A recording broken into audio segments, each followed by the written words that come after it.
اور پتہ نہیں کون کون سی باتیں ہم وہاں پر کرتے ہیں، حالانکہ اللہ کے رسول صلی اللہ علیہ وسلم نے فرمایا تھا کہ نہیتکم عن زیارت القبور، کہ میں نے تم کو قبروں کی زیارت کرنے سے پہلے منع کر دیا تھا تاکہ شرک کی قباحت جو ہے وہ ذہن و دماغ کے اندر بیٹھ جائے۔ اب وہ بیٹھ چکی ہے، لہذا فزور القبور، اب تم قبروں کی زیارت کرو، فإنہ تذکر الآخرہ، اس لیے کہ یہ آخرت کی یاد دہانی کراتی ہے۔ سیدنا عثمان غنی رضی اللہ تعالیٰ عنہ جب کسی قبر کے پاس سے گزرتے تھے تو اتنا روتے تھے کہ آنسوؤں سے داڑھی مبارک تر ہو جاتی تھی۔ کسی نے عرض کیا کہ امیر المؤمنین، آپ کے سامنے جنت کا تذکرہ کیا جاتا ہے، جہنم کا تذکرہ کیا جاتا ہے، جہنم کے عذابات کا تذکرہ کیا جاتا ہے، لیکن آپ نہیں روتے ہیں اس طرح، اور جیسے آپ قبر کے پاس سے گزرتے ہیں یا قبر کے تذکرے سے روتے ہیں۔ تو حضرت عثمان غنی رضی اللہ تعالیٰ عنہ نے ایک ہائے بھری اور اس کے بعد کہنے لگے، ہاں یہ آخرت کی منزلوں میں سے سب سے پہلی منزل ہے، آخرت کی منزلوں میں سے سب سے پہلی منزل ہے۔ جو یہاں بچ گیا،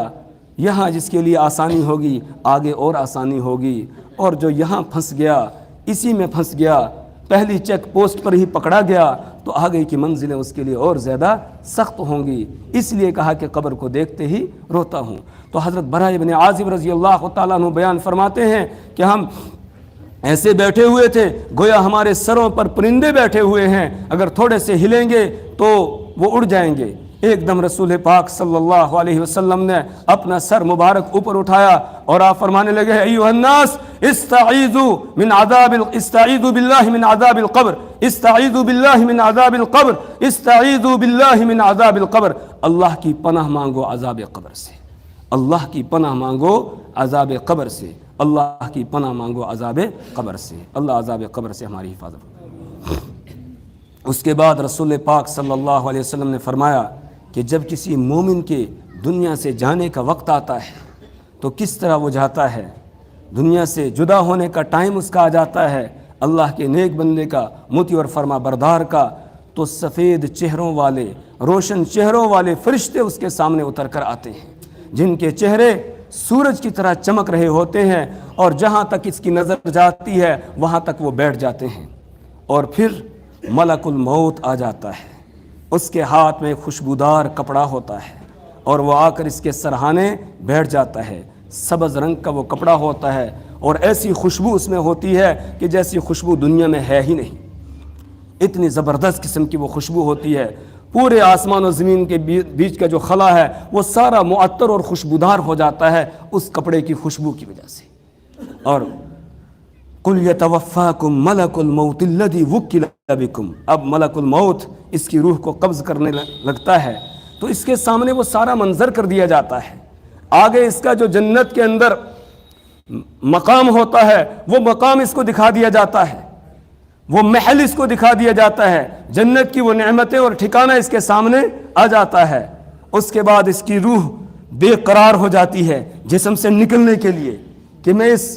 پنجرے سے باہر نکل جاؤں، اس کے لیے روح بے قرار ہو جاتی ہے۔ پھر ملک الموت ایسے کہتا ہے، ایتھا النفس الطیبہ، اے پاکیزہ روح، ارجعی الی مغفرۃ من اللہ ورضوانہ،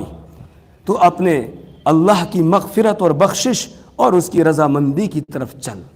تو اس کی روح ایسے نکل جاتی ہے جس طریقے سے آپ نے فرمایا ایک مشکیزہ ہو، اوپر لٹکایا ہوا ہو، اور اس کا جو منہ ہوتا ہے پانی نکلنے کا وہ نیچے ہو، تو جیسے اس کا بندن کھولتے ہیں تو سارا پانی ایک دم نیچے آ جاتا ہے، اس طرح اس کی روح جو ہے وہ اس کے جسم سے نکل کر جدا ہو جاتی ہے۔ فوراً اس کو اس خوشبودار کپڑے کے اندر لپیٹ لیا